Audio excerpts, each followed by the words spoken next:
We've heard from residents that they are feeling targeted and discriminated against. The industry is proud to promote a wide array of products to be used around the celebration of Diwali. Canadian press ਦੀ ਇੱਕ report ਅਨੁਸਾਰ ਪਿਛਲੇ ਸਾਲ 2022 ਵਿੱਚ October 24 ਨੂੰ environment Canada ਦੇ ਮੌਸਮ ਵਿਗਿਆਨੀਆਂ ਨੇ ਚੇਤਾਵਨੀ ਦਿੱਤੀ ਸੀ ਕਿ ਦੀਵਾਲੀ ਵਿੱਚ ਚਲਾਏ ਜਾਂਦੇ ਪਟਾਖਿਆਂ ਕਾਰਨ ਹਵਾ ਦੀ ਗੁਣਵੱਤਾ ਘਟੇਗੀ ਅਤੇ ਵੈਦਰ ਨੈਟਵਰਕ ਨੇ ਵੀ GTA ਵਾਸੀਆਂ ਲਈ ਹਵਾ ਦੀ ਗੁਣਵੱਤਾ ਸੰਬੰਧੀ ਮੋਬਾਈਲ ਐਪ ਵਿੱਚ ਅਲਰਟ ਜਾਰੀ ਕੀਤੇ ਸਨ।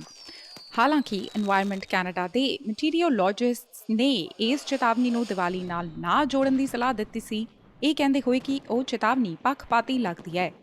ਅੱਜ ਇਸ ਰਿਪੋਰਟ ਸੰਬੰਧੀ ਕਮਿਊਨਿਟੀ ਪਾਰਟ ਤੋਂ ਪ੍ਰਤੀਕਿਰਿਆਵਾਂ ਆ ਰਹੀਆਂ ਨੇ। So our view has always been to use the products responsibly. Curtailing use or telling people not to use them on specific days will only make it more enticing to do so.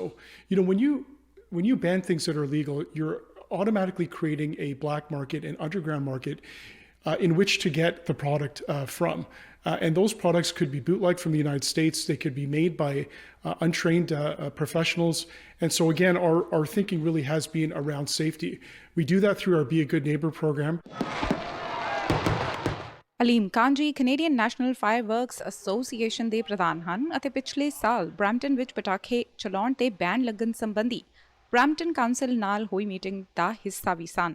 ਉਨ੍ਹਾਂ ਕਿਹਾ ਕਿ ਕੁਝ ਚੋਣਵਿਆਂ ਦਿਨਾਂ ਤੇ ਪਟਾਖੇ ਚਲਾਉਣ ਨੂੰ ban ਕਰਨਾ ਜਾਂ ਇੱਕ ਦਿਨ ਦੇ ਤਿਉਹਾਰ ਸੰਬੰਧੀ ਹਵਾ ਦੀ ਗੁਣਵੱਤਾ ਦਾ ਹਵਾਲਾ ਦੇਣਾ ਉਨ੍ਹਾਂ ਭਾਈਚਾਰਿਆਂ ਦੇ ਮਨਾਂ ਵਿੱਚ ਹੀਨ ਭਾਵਨਾ ਪੈਦਾ ਕਰਦਾ ਹੈ ਅਤੇ ਕਾਲਾਬਾਜ਼ਾਰੀ ਨੂੰ ਹਵਾ ਦਿੰਦਾ ਹੈ। For people to come out and say that they're feeling targeted, given ongoing geopolitical concerns between India and Canada, is actually not a comforting feeling to be in for any community at any time of the year. And so, it's our belief that people should use the products responsibly and safely and do so while celebrating their individual occasions. Alim ਨੇ ਕਿਹਾ ਕਿ ਹਾਲ ਹੀ ਵਿੱਚ ਭਾਰਤ ਅਤੇ Canada ਦਰਮਿਆਨ ਸਿਆਸੀ ਅਤੇ ਕੂਟਨੀਤਿਕ ਪੱਧਰ ਤੇ ਵਧੀਆਂ ਪਰੇਸ਼ਾਨੀਆਂ ਦੌਰਾਨ ਇਸ ਰਿਪੋਰਟ ਦਾ ਸਾਹਮਣੇ ਆਉਣਾ ਭਾਈਚਾਰੇ ਨੂੰ ਮਹਿਸੂਸ ਕਰਾ ਸਕਦਾ ਹੈ ਕਿ ਉਨ੍ਹਾਂ ਨੂੰ ਨਿਸ਼ਾਨਾ ਬਣਾਇਆ ਜਾ ਰਿਹਾ ਹੈ। ਇਸ ਲਈ ਜ਼ਰੂਰੀ ਹੈ ਕਿ ਸਰਕਾਰੀ ਅਤੇ ਪ੍ਰਾਈਵੇਟ ਪ੍ਰਣਾਲੀਆਂ ਭਾਈਚਾਰਕ ਸਾਂਝ ਨੂੰ ਧਿਆਨ ਵਿੱਚ ਰੱਖਣ।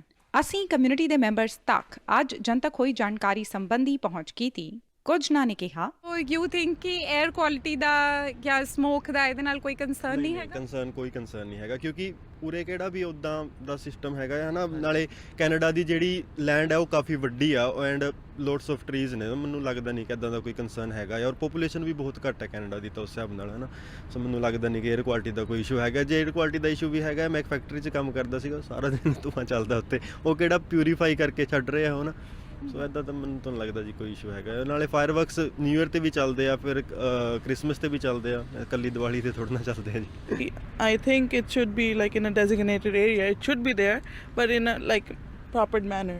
Right. That's it. ਤਾਂ ਕਿ ਲੋਕ ਇੱਕ ਤਾਂ ਅਗਰ ਥੋੜੀ ਸਮੋਕ ਕੁਆਲਿਟੀ ਨੂੰ ਕੁਝ ਹੋਣਾ ਵੀ ਹੈ ਤਾਂ ਉਸ ਏਰੀਆ 'ਚ ਹੋਵੇ, ਉਸ ਤੋਂ ਬਾਅਦ ਅਗਲੇ ਦਿਨ ਸਫਾਈ ਮਤਲਬ ਅਗਲੇ ਦਿਨ ਸਫਾਈ ਰਾਂਡੇ ਨਾਲ ਹੋਣੀ ਚਾਹੀਦੀ ਹੈ। ਸਫਾਈ ਅਗਲੇ ਦਿਨ ਵੀ ਨਹੀਂ। ਇਫ ਯੂ ਆਰ ਮੇਕਿੰਗ, ਤੁਸੀਂ ਗੰਦ ਪਾ ਰਹੇ ਆ ਤਾਂ ਤੁਸੀਂ ਉਹਨੂੰ ਚੱਕੋ ਵੀ, ਰਾਈਟ। ਤੇ ਲੋਕਾਂ ਨੂੰ ਕਰਨਾ ਚਾਹੀਦਾ ਆ, ਬਟ ਇਹ ਨਹੀਂ ਹੈਗਾ ਕਿ but Diwali the spirit he of ਹੋ ਜਾਏ, ਰਾਈਟ। ਅੱਜ ਜਦੋਂ ਅਸੀਂ GTA ਵਾਸੀਆਂ ਤੱਕ ਇਹ ਜਾਣਨ ਲਈ ਪਹੁੰਚ ਕੀਤੀ ਕਿ ਕੀ ਉਹ ਵਾਕਈ ਮੰਨਦੇ ਹਨ ਕਿ ਦੀਵਾਲੀ ਵਿੱਚ ਚੱਲਣ ਵਾਲੇ ਪਟਾਕੇ ਇੱਥੇ ਹਵਾ ਦੀ ਗੁਣਵੱਤਾ ਨੂੰ ਘਟਾ ਦਿੰਦੇ ਹਨ ਅਤੇ ਸਮੋਕ ਜਿਹੜੀ ਕਿ ਦੀਵਾਲੀ ਦੇ ਪਟਾਕੇ ਚਲਾਉਣ ਤੋਂ ਬਾਅਦ ਹਵਾ ਵਿੱਚ ਫੈਲਦੀ ਹੈ, ਉਸ ਨਾਲ ਲੋਕਾਂ ਨੂੰ ਸਾਹ ਦੀਆਂ ਬਿਮਾਰੀਆਂ ਹੋ ਸਕਦੀਆਂ ਹਨ।